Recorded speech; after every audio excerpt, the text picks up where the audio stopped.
두 번째 세션에서는 이제 되게 이제 기술과 디자인, 아트를 좀 굉장히 이 다방면에서의 그 연결성을 잘 알고 계신 우리 신기현 작가님을 모실 텐데요. 제가 아는 분 중에 크리에이티비티와 IT를 두 가지를 가장 잘 이해하시면서 실제로 굉장히 많은 프로젝트를 하고 계신 분입니다. 그리고 제 책에도 잠깐 사례를 소개했는데 그 모동숲, 모여봐요 동물의 숲에 이제 저는 이제 책에는 LG 디스플레이가 한 줄 알고 LG 디스플레이 올레드 TV 갤러리라고 했는데 사실 신견 작가님이 직접 참여하신 프로젝트라고 합니다. 그래서 실제로 LG전자 올레드 TV 팀이랑 같이 했던 프로젝트라고 하고요. 그래서 그 캠페인도 실제로 참여를 하셨고 또 방콕에서 진행됐던 라인 프렌즈 테마파크 그 프로젝트 그리고 이마트의 또 써니세일 캠페인 같은 다양한 기업들과 하는 프로젝트를 지금 실제로 참여하시면서 메타버스 관련돼서 굉장히 다양한 강연들도 하고 계시고 제가 이제 예전에 한번 다른 자료를 한번 본 적이 있는데 제가 본 자료 중에 그 가상 경제와 연결한 그 인사이트는 아마 그 최고이지 않을까. 그래서 제 책에 가상 경제 얘기가 살짝 나오긴 하지만 아마 그 뒤쪽에 더 깊이 있는 이야기들을 오늘 좀 이어서 신견 작가님이 좀 해주실 거라고 기대를 하고 있습니다. 자, 신견 작가님, 자 자료 공유해 주시고 시작 부탁드리겠습니다. 네, 안녕하세요. 목소리 들리시나요? 네, 잘 들려요. 네.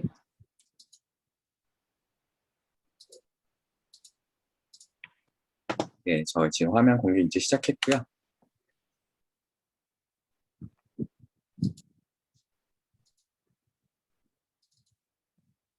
잠시만요.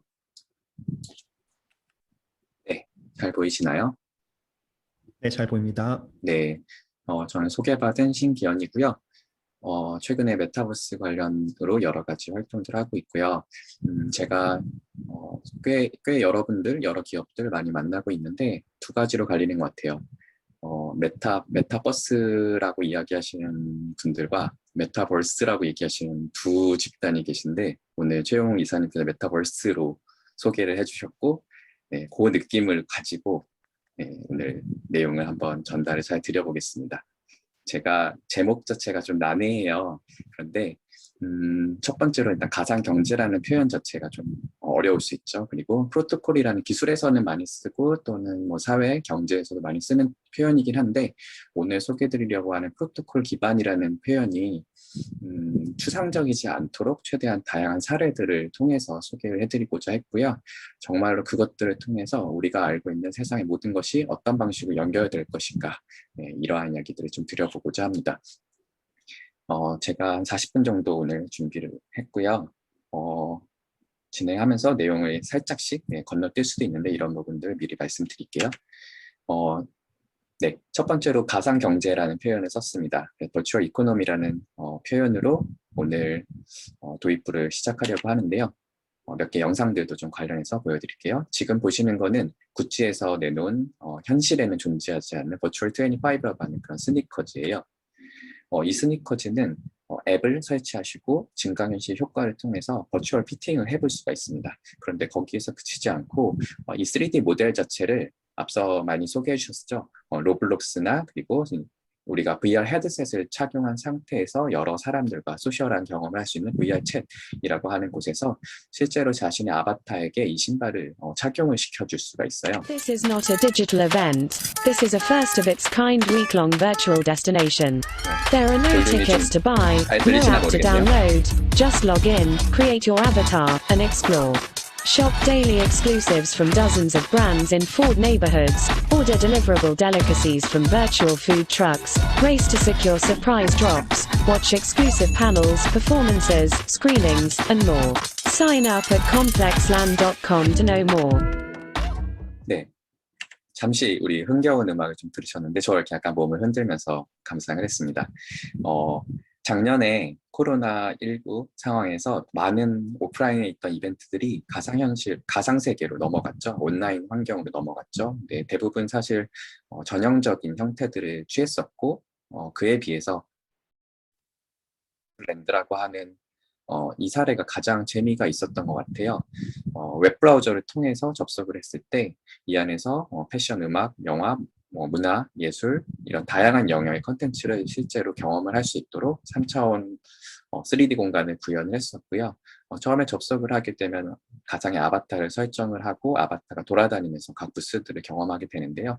이 안에서 판매되는 이런 재화들, 상품들은 실제로 현실에서도 상당히 사람들이 가지고 싶어 할 만한 그런 좀 희소한 상품들이었어요. 그러다 보니까 순식간에 솔드아웃이 됐었고요. 좀 재밌었던 부분은 이 안에서 음식을 주문할 경우에 특정 지역에 한해서는 실제로 배달까지 되는 사례들이 있었습니다. 제가 구찌를 소개해드리다가 컴플렉스 랜드를 소개해드리는 거는 컴플렉스 랜드 안에도 제가 부스를 만들었었어요. 그래서 지금 보셨던 짧은 이 영상에 그러한 초현실적인 느낌의 공간을 만들었고요. 아바타를 통해서 구찌의 부스를 방문하게 되면 그 안에서 애플리케이션에서 할 수 있는 몇 가지 기능들을 직접 체험할 수 있고요. 그리고 오른쪽에 지금 영상 보이시죠? 저 돌아다니고 있는 이 아바타가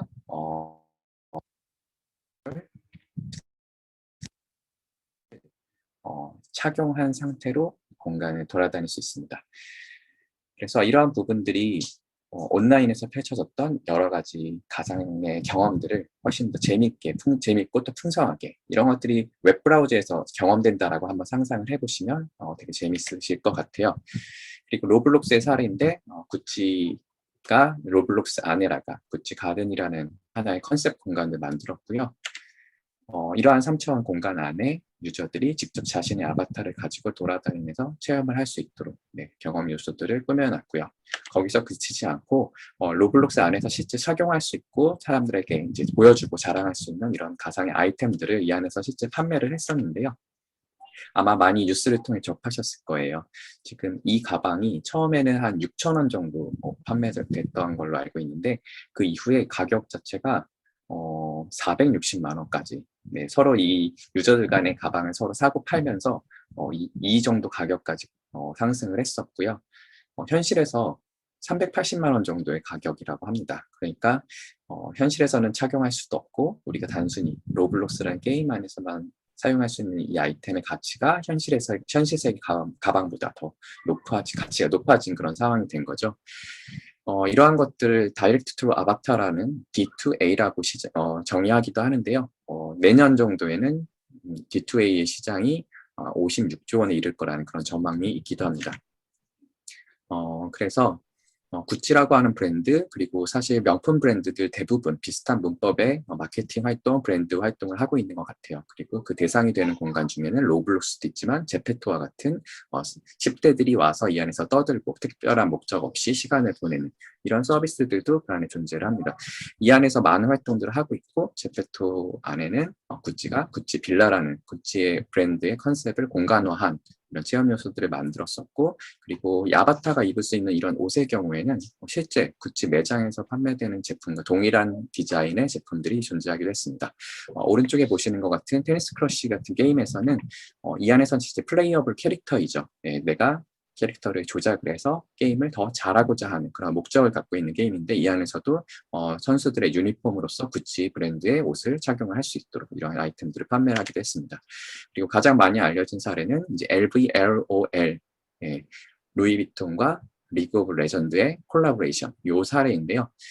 지금 보시는 이 아이템들은 실제 루이비통이 그 시즌의 신제품으로서 선보였던 제품이에요. 그리고 그 제품의 모티브를 리그 오브 레전드라는 게임으로부터 가져와서 유저들에게 혹은 고객들에게 판매를 했었죠.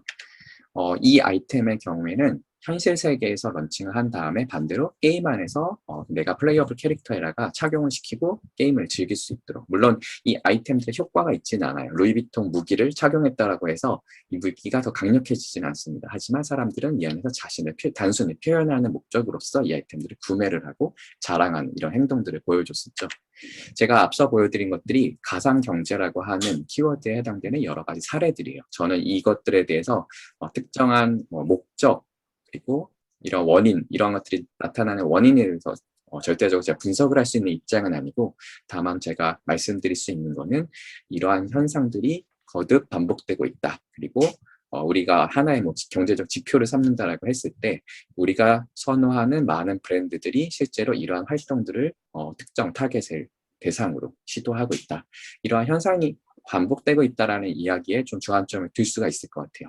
그리고 그런 공급자의 관점도 있을 수 있지만 저는 이러한 가상 경제를 실제로 살아가고 있는 사람들에 대해서도 이야기를 드릴 수 있을 것 같아요. 조금 어려운 사례인데 제가 자세하게 설명을 드려볼게요. 우리가 암호화폐라고 하면은 암호화폐를 구매하기 위해서 혹은 사고 파는 것, 거래를 하기 위해서 우리가 알고 있는 몇몇 거래소를 실제 가입을 해서 방문해서 이용하죠. 하지만 최근에 들어서는 탈중앙화 거래소라고 하는 블록체인 안에서만 작동하는 이러한 거래소의 거래량이 실제 우리가 사용하고 있는 회원가입 중심의 그리고 중앙화되어 있는 거래소의 거래량보다 더 많은 거래량을 덱스라고 하는 이 탈중앙화 거래소들이 기록을 하고 있어요. 가장 대표적인 사례가 유니스왑이라고 하는 거래소인데요. 이 안에서는 유저들이 블록체인 안에서 이더리움이라는 블록체인 안에서 여러 가지 토큰을 실제적으로 유저 간에 스왑할 수 있는, 거래할 수 있는 이런 기능들을 제공하는데요. 재밌는 시도가 하나가 있었어요. 이 유니스왑에서 시도했던 유니삭스라고 하는 프로젝트고요. 처음에 유니스왑에 대한 메커니즘, 이 안에서 거래 메커니즘을 사람들에게 조금 더 재밌고 쉽고 재밌게 알려주기 위해서 삭스라고 하는 토큰을 500개, 세상에 500개밖에 없어요. 500개를 발행을 했고 이것들을 사람들에게 판매를 하고 이후에는 이제 유저들끼리 실제 거래를 할 수 있도록 만들었죠. 근데 재밌는 거는 이 토큰을 리딤이라고 해서 인증하고 사용을 하게 되면은 하나의 기능성이 있었는데, 사용성이 있었는데 그게 오른쪽에 보시는 이 양말 한 켤레와 교환을 해서 전 세계 어디든 배송을 해준다라고 하는 기능이 있었어요. 실제로 초반에는 많은 사람들이 양말을 교환을 했죠. 이게 처음에 한 1,500원, 1,600원이라고 했는데 되게 합리적인 가격이죠. 전 세계 어디든 배송을 해준다고 하니까. 그리고 제가 봤을 때 디자인도 되게 좀 새롭다, 신선하다 이런 느낌이 들어요. 그런데 지금 제가 여기 표시해놓은 숫자는 좀 과거의 숫자일 수 있어요. 지금은 어떤지 모르겠는데 처음에는 12달러에서 시작해서 이 토큰의 가격이 현재는 81,000달러. 네. 그러면은 만약에 제가 81,000달러로 판매할 수 있는 이 토큰 하나를 양말로 교환한다라고 했을 때 그게 어떤 기분일까? 어떤 경험일까? 한번 상상을 해보실 수가 있을 것 같아요. 그런데 재밌게도 총 500개 중에 현재까지 185개의 양말이 리딤이 됐어요.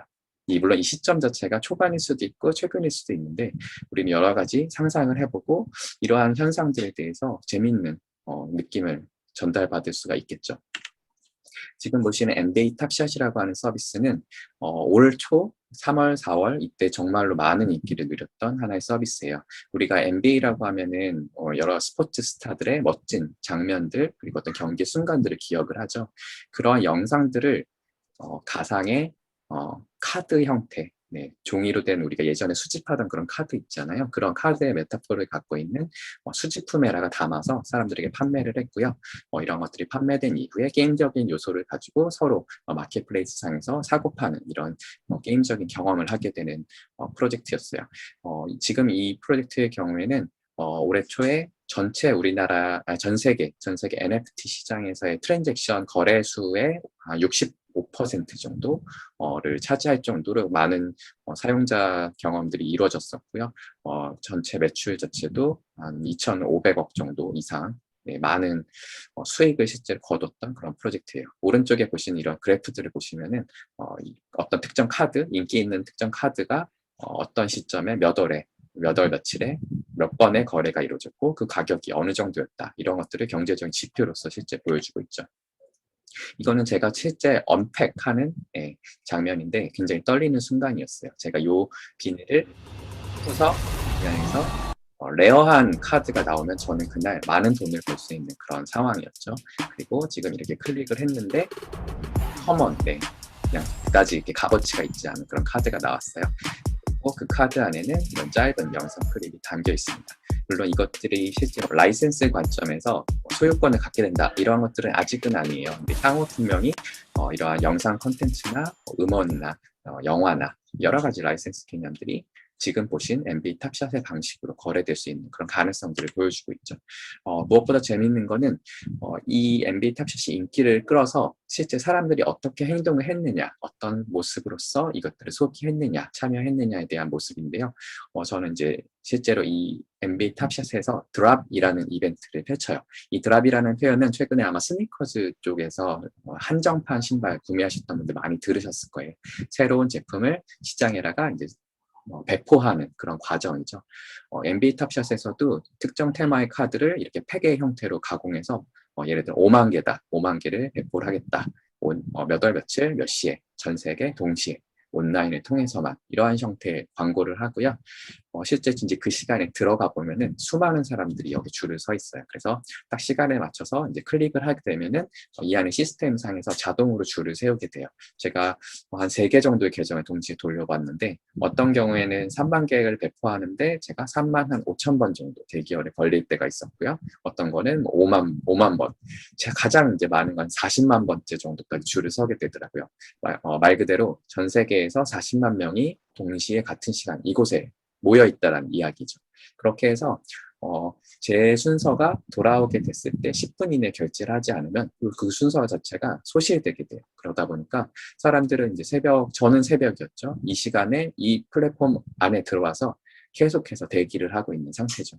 그때 이 메인 페이지에서는 재밌는 영상들을 여러 크리에이터들이 방송의 형태로 이제 중계를 하게 되는데 자신이 NBA 탑샷을 통해서 성공을 거뒀던 것들, NBA에서 자신이 좋아하는 선수나 어떤 팀에 대한 이야기들. 그래서 우리가 단순히 온라인에서 어떤 광고라는 매체의 어떤 가치를 평가한다라고 해볼게요. 그때 몇 명의 사람이 얼마큼의 시간 동안 이탈하지 않고 이 컨텐츠에 집중하고 있는가. 이것은 실제적인 경제적 가치를 가지잖아요. 네, 엄청난 주목도와 엄청난 숫자. 네, 그리고 어떤 경계 없는 이러한 사용자 경험이라는 측면에서 NBA 탑샷이 보여줬던 퍼포먼스는 저에게는 굉장히 압도적인 그런 모습들이었어요. 지금 보시는 거는 NFT라는 이제 제가 이 부연 설명하진 않겠지만 NFT를 오픈시라는 마켓플레이스를 거래하는 모습이에요. 제가 지금 3이더리움이라는 가격에 이 버추얼 드레스를 구매를 했고요. 이거를 다시 이제 5이더리움에 업로드하는 과정을 약 30초 정도의 짧은 과정에서 보여드렸어요. 네, 실제로도 이 경험 자체가 그렇게 난이도가 높거나 오래 걸리는 과정은 아닙니다. 그래서 만약에 제가 이거를 5이더리움에 판매를 성공을 했다라고 하면은 총 2이더리움의 차익이 남게 되는 거죠. 아마 지금 시세 기준으로 한 500만 원 정도 될 것 같아요. 네, 제가 지금 캡처한 장면은 이제 테스트넷이라고 하는 가상의 환경에서 이제 시도를 했던 거였고요. 지금 보셨던 이러한 드레스가 그렇다고 해서 가짜로 판매되는 건 아니고 실제로도 앞서 보여드린 5이더리움 정도의 시세에 판매가 되기도 합니다. 지금 보시는 거는 디지털 패션이라고 하는 카테고리에서 가장 선두주자인 드레스 X라는 회사에서 판매하고 있는 메타 자켓이라는 자켓이에요. 메탈 자켓, 그리고 오른쪽에 있는 거는 이름이 메타 자켓인데 이것을 이제 구매를 했을 때 그럼 어떤 효용성이 있냐? 심지어 지금 이걸 페이스북에서 페이스북 플랫폼 상에서 실제 판매를 하기도 하거든요. 한 5만 원 정도를 내면은 왼쪽에 보시는 이 자켓을 구매를 할 수가 있어요. 그리고 드레스 엑스에라가 제가 하나의 제 프로필이 담겨 있는 사진을 업로드를 하면은 이제 디지털 엑스가 저에게 이 자켓을 입고 있는 가상의 모습을 합성을 해서 저에게 다시 보내줍니다. 그러면은 저는 이제 이거를 다시 페이스북이나 인스타그램 제가 사람들에게 보여주고 싶은 저의 모습을 SNS 통해 업로드를 하게 되는 거죠. 그래서 우리가 코로나로 인해서 옷을 사도 밖에 잘 입고 다니지 못한다라고 했을 때 오히려 우리의 욕망을 자극하는 것은 인스타그램에서의 좋아요라고 생각을 해보면 이러한 가치가 5만 원 정도 지불한다? 굉장히 우리가 생각을 좀 바꿔보면 합리적일 수도 있다라는 그런 생각이 들기도 합니다. 한 매체 포스팅에서 저는 이러한 말을 봤어요. 이게 제가 영어로 약간 의역한 거이긴 하지만 아직도 운동화를 신기 위해서 사는 사람이 있습니까? 라는 도발적인 질문을 합니다. 그리고 이 질문 자체가 다시 생각을 해보면 굉장히 수긍이 가는 부분이 있어요. 제가 앞서서 나이키나 아디다스 같은 그런 신발 브랜드들이 한정된 수량의 신발을 드랍하는 이벤트에 대해서 말씀을 드렸는데 실제로 그 드랍에 참여하는 사람들은 운동화를 구매한 다음에 이거를 랩으로 꽁꽁 싸서 자신의 진열장에 넣어놓고 다시 이것들을 하나의 금융 상품처럼 중고시장에서 거래를 하게 됩니다. 어떤 경우에는 희소성이 더 높아질 때까지 시간을 묵혀놓기도 하고요. 그래서 이러한 것들이 다시 우리가 NFT, 메타버스, 블록체인 이러한 이야기를 하기 이전에도 운동화라는 것의 가치, 이것들 운동화를 바라보는 어떤 사람들의 행동, 그들의 경제 활동은 이미 변화해 있다라는 거죠. 그리고 이러한 것들을 과거의 관점에서 다시 보면은 기존에는 모든 사람들이 컨슈머로서 존재를 했었죠. 그리고 지금은 프로슈머라는 표현도 등장했던 것처럼 이제 크리에이터의 영역으로 넘어오게 됐습니다. 그리고 제가 이제부터 말씀드리려는 거는 이제는 크리에이터라는 관점을 또 넘어서서 이제는 플레이어로 나아간다라는 관점을 보여드리려고 해요. 지금 보시는 이 브랜드는 이거를 이제 발음을 어떻게 하냐라고 저도 알아봤을 때 아티팩트라고 읽더라고요. ITFKT 아티팩트라고 있는데 지금 보시는 이 브랜드를 한마디로 소개하자면은 버추얼의 가상 세계의 신흥 명품 브랜드 정도로 소개를 할 수 있을 것 같습니다. 앞서에 보셨던 메타 자켓이라고 하는 이 자켓을 버추얼의 가상의 아바타들이 착용하고 있는 모습이고요. 오른쪽에 보시는 스니커즈는 현실 세계에는 존재하지 않는 가상 세계. 네, 그래서 지금 이 메타 피존이라고 하는 비둘기 모양의 메카닉이 있죠. 얘들이 이제 애니메이션으로 움직이게 되는데 이 애니메이션의 모티브가 또 이 신발로서 전환되는 이러한 가상적인 스토리텔링을 펼쳐나가게 되죠. 이 신발의 경우에도 이렇게 스냅챗이라고 하는 스냅챗 메신저라고 하는 곳에서 이렇게 AR 필터를 통해서 직접 다 착용을 해볼 수 있고요. 실제 사용하는 사례들을 보면 굉장히 재밌어요. 길을 가고 있는 사람들에게 이 필터를 비추게 되면은 멀쩡하게 횡단보도 걷던 사람이 갑자기 메타 자켓을 입고 있는 모습으로서 우리 눈에 비춰지게 되죠. 그래서 이러한 사람들의 행동이나 재미, 놀이, 플레이어로서의 경험은 단순히 나를 꾸미고 또 다른 나를 보여주는 것에 그치지 않고 나와 타인, 내 친구들과 함께 어떤 소통하고 뛰어노는 그런 경험으로서 확장이 되는 모습이죠. 이 메타 자켓의 경우에는 보시면 이런 디테일들, 현실에서 만약에 이 옷을 만들었다, 판매한다, 가격이 대충 얼마 정도로 생각이 될까요? 물론 기술적인 이유에서 제작 자체가 어려울 것 같고요. 이런 소재 자체도 우리가 현실에서 입었을 때 불편하거나 너무 덥거나 오염이 잘 되거나 이런 기능적인 측면에서 현실에서는 불가능한 그런 형태의 디자인이 아닐까라는 그런 생각이 들어요.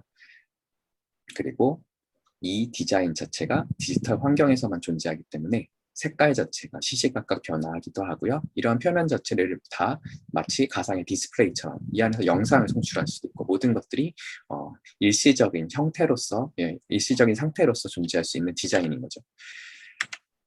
네, 이러한 스니커즈 여러분들 만약에 현실에서 신고 다니라고 막 불도 켜지잖아요. 신발에 막 버튼을 누르면은 줄이 촥 해서 한 번에 신겨진 그런 디자인인 것 같기도 해요. 그런데 이 아티팩트에서 올해 초에 굉장한 레코드를 찍었는데 NFT로 발행한 세 가지 디자인의 신발이 전 세계를 대상으로 7분 만에 621개가 판매됐고요. 그것의 매출이 310만 달러였다라고 소개를 하고 있습니다. 저도 이제 이 신발을 열심히 보면서 이게 지금 앞서 보여드린 오픈시 같은 마켓플레이스에 가면은 이 신발이 이렇게 삥삥 돌아가고 있어요. 이 디자인 좀 부담스러운데? 라는 그런 생각을 하다가도 근데 제가 만약에 이걸 하나의 투자로서 생각을 하고 이 신발을 구매를 했다라고 볼게요. 그리고 이거는 굉장히 한정된 수량이고 사람들이 갖고 싶어하는 그런 NFT예요. 제가 다시 판매를 했을 때 더 비싼 가격에 팔 수 있을 것 같아 라는 그런 생각이 직관적으로 들더라고요. 그리고 지금 보시는 이 에디션의 경우에는 포시어스라고 하는 아티스트의 콜라보 제품인데 재밌게도 이 아티스트는 18살에 이미 이러한 성공을 거둔 아티스트의 반열에 도달하게 되었습니다. 지금 보시는 이 친구인데 이미 인스타그램이나 여러 가상세계에서의 영향력은 어마어마하고요. 여러 매체들을 통한 인터뷰를 진행하고 있기도 합니다.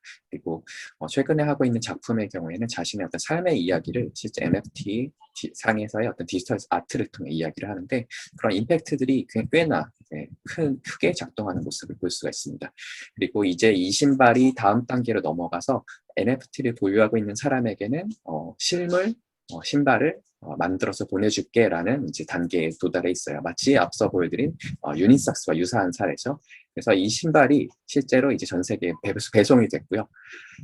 최근에 각광받고 있는 스타벅스 같은 신발 중고 거래 플랫폼에 가보면은 이 포시어스와 아티팩트가 만든 신발이 중고로 거래가 되고 있는데 지금 화면에 보시는 것처럼 $10,000, $20,000라는 이런 숫자들이 찍혀 있어요. 제가 만약에 중고로 이 신발을 구매해서 현실에서 신고 다닌다라고 생각하면 과연 내가 이걸 명품의 가치로서 체감할 수 있을까? 사람들이 이것들을 어떻게 봐줄까? 이런 미묘한 재미있는 지점들이 발생하게 되죠. 지금 보시는 것도 아티팩트의 프로젝트인데 애초에 신발의 디자인 자체가 확정이 되어 있지 않습니다. 이거는 인공지능에 의해서 생성되는 제너레이티브한 이미지로서 신발에 매핑이 되는 거고요. 마켓플레이스에서 경매가 이루어지는데 그 경매가 낙찰되는 순간 디자인이 확정이 돼요. 그리고 그것들을 하이퍼 크래프트라고 하는 아주 섬세한 장인 정신을 담은 제조 방식을 통해서 세상에 하나밖에 없는 디자인으로 제작을 판매를 하게 되죠.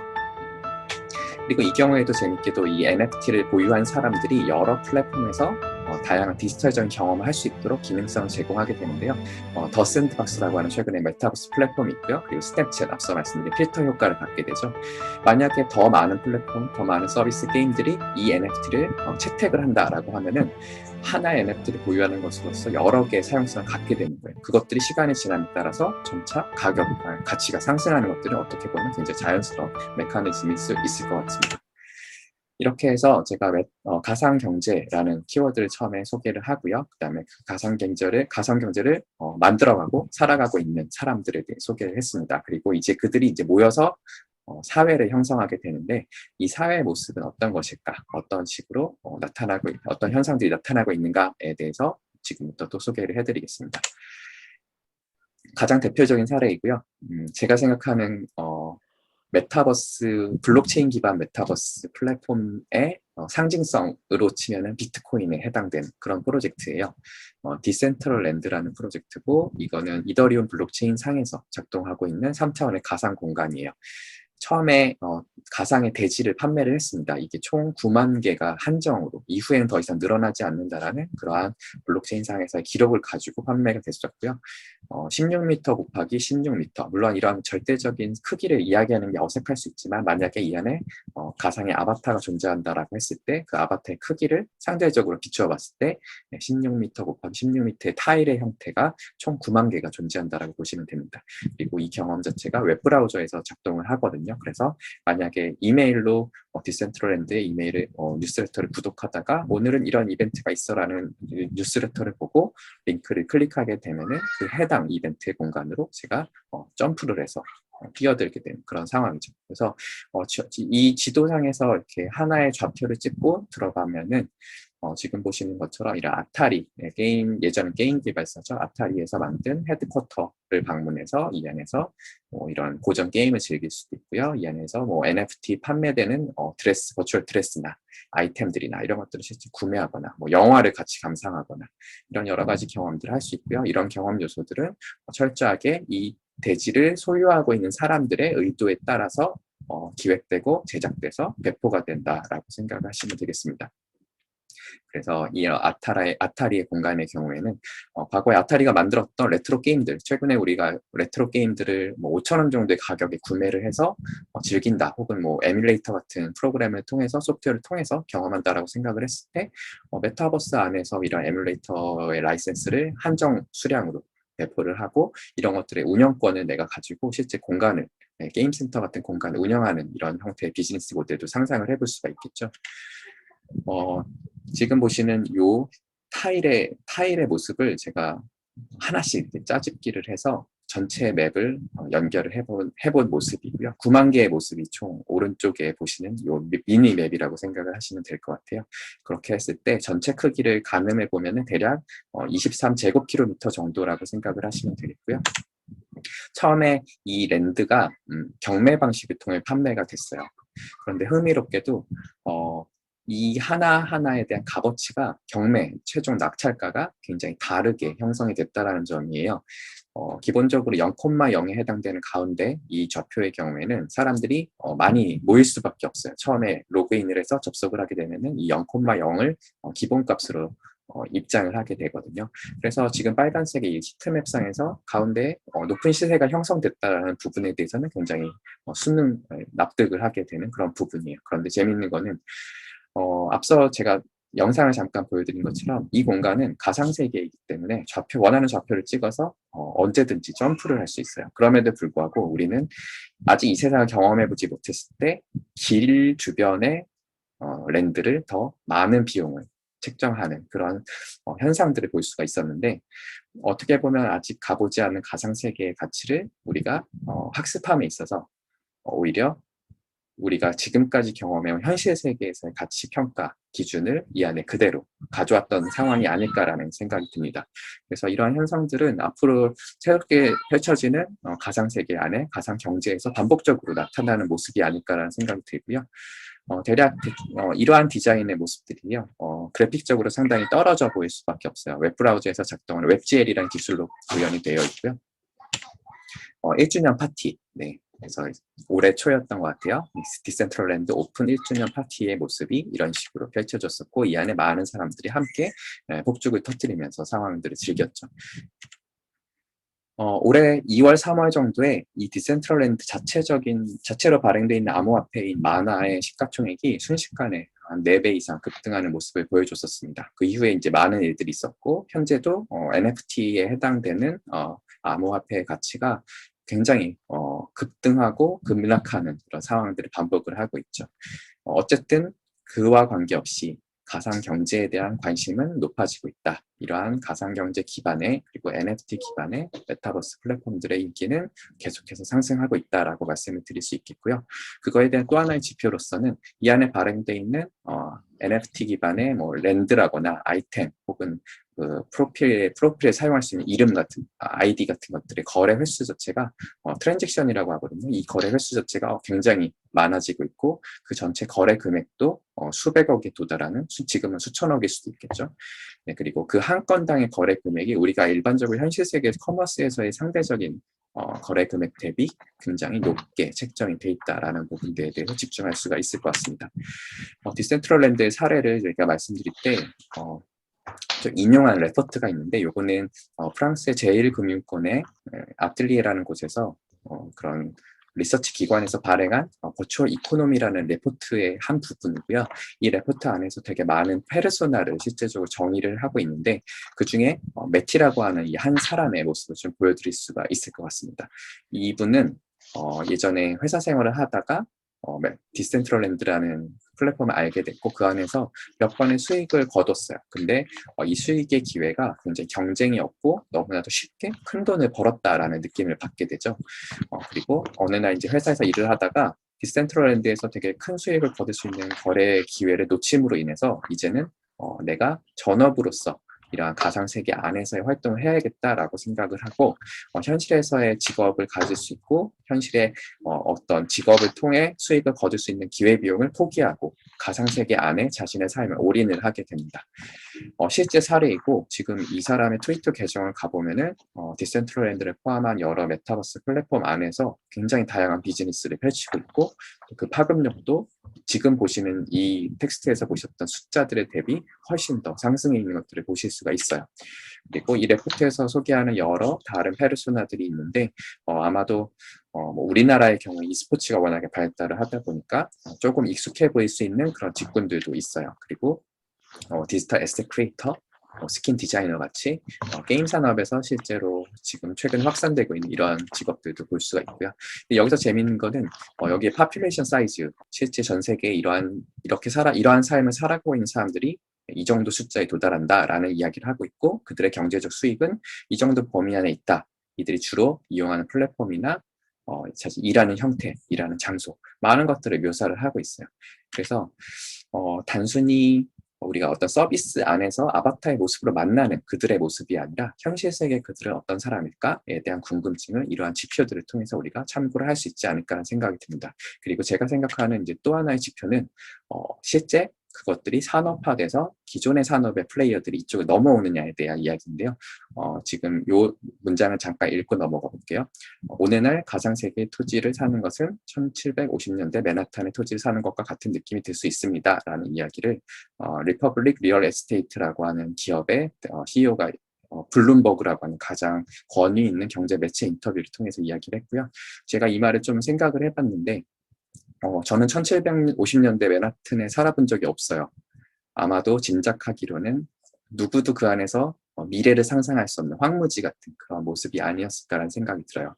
만약에 그 땅을 사기 위해서 돈을 지불한다라고 했을 때 주변에서는 너는 이러한 행동을 왜 하는 거야? 라는 의구심을 가질 수도 있었겠죠. 그런데 제가 유사한 경험으로서는 디센트럴랜드라는 프로젝트가 아직 그래픽적인 아무것도 보여준 적이 없었거든요. 그때 저 랜드를 경매를 통해 판매할 때 경매에 참여해서 구매를 했다라는 그 과정 자체가 지금의 이 표현과 상당히 유사한 느낌이라는 그런 생각이 듭니다. 그리고 지금 말씀드린 이 회사의 경우에는 최근에 메타버스 플랫폼 안에 여러 다수의 메타버스 플랫폼 안에 있는 가상의 대지를 상품으로서 판매하고 컨설팅을 하는 리퍼블릭 리알람이라는 새로운 브랜드를 선보였고요. 이 안에서는 뭐 디센트럴랜드를 포함해서 더 샌드박스, 크립토복스, 솜니움 스페이스, 엑시 인피니티, 업랜드 같이 블록체인의 NFT로 대지를 발행했던 이런 프로젝트들의 대지를 묶어서 이런 것들을 상품으로서 제공을 하고 있습니다. 실제로 그들이 보유하고 있는 디센트럴랜드 안에 하나의 쇼룸인데 여기 가보면은 자신들이 보유하고 있는 이 좌표의 대지를 컨택해서 구매할 수 있는 그런 QR코드를 계속해서 노출하고 있고요. 지금 보여드린 이런 랜드의 경우에 우리가 다시 좀 생각을 해보면 부동산, 현실에 지금 부동산이라는 키워드가 굉장히 뜨겁죠. 근데 그러한 것들이 가치가 형성되고 뭐 예를 들어 1,000만 원 단위로 가치가 오르락 내리락 하는데 굉장히 불투명하죠. 그리고 현실에서 와닿지 않아요. 그런 변화의 주기조차도 너무 우리의 현재 디지털 세계의 가상 세계에서의 삶과 그런 호흡 자체가 너무 더디달까요? 네, 분리되어 있는 느낌이 들죠. 지금 보시는 거는 이제 NFT 뱅크라고 하는 국내에서 만든 서비스인데 여기에 가보면 자신이 보유하고 있는 이런 NFT의 가치를 주 단위로 실시간 평가를 해서 보여주고 있고 이러한 지표들은 블록체인 상에 있는 거래 내역이나 그 안에서 거래됐던 유사한 상품의 가격들 이러한 모든 지표들을 총체적으로 저의 자산 가치를 평가해서 이렇게 레포트를 보내주게 됩니다. 오히려 현실에 있는 대지에 비해서 훨씬 더 손에 잡히고 와닿는, 그러니까 참 아이러니한 상황이죠. 가상 세계에 있는 것들이 오히려 나의 손에 더 잡힌다라는 그런 느낌. 이런 측면에서 좀 재미있는 변화가 아닐까라는 생각을 해봤습니다. 제가 이런 것들을 몇 가지로 좀 정리를 해봤는데요. 제가 앞서서 원인이나 이유에 대해서는 잘 모르겠다. 단순히 이런 것들은 현상이고 현상이 반복되고 있다는 거에 대해서 주목하고 있다라고 설명을 드렸는데요. 저는 이제 이런 가상 경제가 형성이 되어가고 가상 경제 기반의 사회가 형성된다라고 했을 때 제가 몇 가지 인사이트를 얻은 것들은 이 4가지인 것 같아요. 가상 공간의 경험으로 인해서 뭔가 이 안에서 뛰어놀아본 플레이어로서 경험을 해본 거죠. 그리고 그것들이 그들의 어떤 사고 행동을 실제적으로 변화를 시켰다. 그리고 과거의 어떤 소비의 주체에서 이제는 창작의 주체를 넘어서 놀이의 주체로서 변화되고 있다. 소비나 소유, 가치 평가에 대한 기준 자체가 바뀌고 있고, 그리고 사회 형성에서 이 안에서 어떤 내가 존재할 거고, 현실의 내가 존재할 거고, 어떤 경우 이것들이 연결될 수도 있고 분리될 수도 있는데 그런 존재에 대한 개념도 좀 철학적이죠. 네, 그런 존재에 대한 개념 자체가 변화하고 있다. 저 이러한 것들이 가상 경제 사회로서 관찰되는 그런 현상들이라고 정리를 해보았습니다. 이런 것들이 이제 가치가 연동되는 좀 더 구체적인 NFT라고 하는 기술을 좀 설명드리고자 하는데요. 아마 NFT에 대해서 많이 들어보셨을 거고 여러 가지 기술적인 정의나 사회적인 정의들이 존재를 할 것 같아요. 저는 지금 디즈니 픽사의 이 하나의 애니메이션의 장면을 가져왔어요. 토이스토리에 등장하는 캐릭터가 자신이 자신과 똑같은 모습을 한 이 장난감들이 진열되어 있는 장난감 가게에 떨어져 있는 그런 상황이에요. 그리고 이 안에 있는 이런 자신을 닮은 모습을 보면서 세상에 내가 나를 닮은 복제품들이 이렇게 많이 있어 라는 사실에 놀라게 되죠. 지금의 NFT가 1년 번호가 찍혀서 non-fungible 대체 불가하다, 구분된다 라는 이야기를 많이 하고 있는데 저는 NFT가 실제적으로 1년 번호가 찍혀 있는 것만이 그것의 가치라고 생각하지는 않고요. 이렇게 그 안에서 구분되는 하나의 자아로서 존재하는 존재론적인 그런 이야기들을 좀 드리고 싶어요. 그래서 NFT라는 것을 단순히 미술품을 담고 부동산을 담아서 교환하기 위한 인터페이스다라고 정의하면은 그 한계가 너무나도 극명해요. 그 반면에 우리가 현실 세계와 가상 세계에 있는 가치를 연동할 수 있는 새로운 프로토콜이자 프로세스이다라고 조금 더 확장을 해서 정의를 하게 되면은 이 NFT라는 기술이 앞으로 우리의 삶이나 어떤 비즈니스 영역에서 어떤 파급력을 가져갈지에 대해서 훨씬 더 넓은 가능성들을 발견할 수가 있을 것 같습니다. 제가 많이 인용하는 사례인데요. 레고하우스라고 하는 곳을 아마 방문해 보신 분들이 이걸 보셨을 거예요. 레고의 어떤 플래그십 스토어, 브랜드 스토어 같은 곳인데 여기를 방문하게 되면은 2 곱하기 4의 빨간색 블럭이 6개 들어있는 하나의 비닐로 된 제품을 전달받게 됩니다. 이때까지는 모든 사람들이 다 동일한 제품을 전달을 받았어요. 이거를 이제 펀저블 토큰에 비유를 할 수 있겠고요. 그런데 여기에 하나의 매뉴얼이 따라옵니다. 그리고 이 매뉴얼은 이 블록을 어떻게 조립하면 되는지에 대한 설명인데 우리가 하나의 프로토콜이라는 개념을 얘기해 볼 때 레고 블록을 우리 손에 쥐어줬어요. 이것을 끼워서 이렇게 끼우면 이것들이 하나의 모습을 가질 수 있다라는 사실에 대해서는 누구나 직관적으로 이해를 할 수 있죠. 이거를 하나의 프로토콜이라고 얘기했을 때 나에게 주어진 이 매뉴얼 상에서 조립된 하나의 형태, 네, 오른쪽에 보시는 것 같은 이 블록의 모습은 세상에 단 하나뿐인 non-fungible 나만의 아이덴티티가 된다라고 생각을 해보실게요. 그랬을 때 이 6개의 브릭의 조합으로 만들어낼 수 있는 게 총 9억 개 이상이다라고 얘기를 하고 있고, 그 얘기는 이 레고하우스를 방문하는 9억 명 이상의 사람들의 아이덴티티를 구분해서 설명할 수 있다라는 것들을 볼 수 있겠죠. 지금 보시는 이 비주얼 아트, 디지털 아트의 경우에는 결혼 반지예요. 네, 말이 안 된다라고 생각하실 수 있지만 제가 차근차근 한번 설명을 드려볼게요. 네, 블록체인 상에서 NFT의 형태로 2개의 토큰이 발행이 됐습니다. 그래서 여기 지금 2개의 TBT라고 하는 NFT가 발행됐고, 요거의 일련 번호는 0번과 1번, 세상에 현재까지 2개가 존재를 해요. 그리고 아래쪽에 보시는 게 이제 트랜잭션 내역이고, 맨 아래부터 보시면은 처음에 이 중에서 한 명, 어떤 지갑 주소 한 명에게 0번과 1번 2개가 최초 발행이 됐어요. 그 다음에 결혼식을 앞두고 자신의 결혼 상대방에게 이 중에 1개를 미리 전송을 했습니다. 그래서 총 3번의 트랜잭션까지가 발생을 했고요. 그 이후에 이제 결혼식에서 두 사람이 결혼 반지를 교환하는 세레머니를 하면서 서로의 지갑으로, 블록체인 지갑으로 NFT를 전송하는 그런 행동을 하게 됩니다. 제가 이제 이 설명을 드린 이유가 현실에서 우리가 결혼식이라고 하면 굉장히 중요한 사건이죠. 그리고 그것들을 기억하기 위해서 많은 하객들을 동원을 하죠. 지금 보시는 것들은 팬데믹의 특수한 상황이었긴 하지만 블록체인이라고 하는 위변조가 불가능한 이 기술적인 레이어 안에서 결혼 반지를 주고받았다라는 행위가 우리의 현실에서 굉장히 중요한 추상적 가치를 어떻게 대체할 수 있는가에 대한 하나의 힌트가 될 것 같고요. 만약에 여기서 이제 트랜잭션이 5개 이상으로 더 늘어나거나 소유자의 새로운 사람이 등장하면 굉장히 곤란해지는 거죠. 그러한 상황들 자체가 앞으로는 NFT라는 기술이 새롭게 변화시킬 수 있는 그런 영역이 아닐까라는 생각을 해봤습니다. 지금 보시는 이 오른쪽에 있는 이미지가 NFT 쪽에서 가장 비싸게 판매되는 크립토펑크라고 하는 미술 작품이에요. 그리고 크리스티 경매에서 굉장히 고가에 판매가 되기도 했었죠. 최고로 비싸게 판매된 것들은 가격 자체가 지금 보시는 것처럼 한 700만 달러라고 합니다. 그리고 32 곱하기 32 정도의 아주 흐릿한 해상도가 낮은 그런 픽셀 이미지인데, 사람들은 이 픽셀 이미지를 구매하기 위해서 700만 달러를 라는 비용을 지불한다라는 얘기예요. 그리고 최근에는 센트럴랜드 안에 소더비라는 곳에서 경매를 진행하기 위해서 가상세계를 구축을 했고요. 소더비는 현실 세계에서도 최고 권위를 갖고 있는 이런 경매 기관인데, 이 안에 미술관을 만들고 작품을 전시하고 이것들을 판매를 했죠.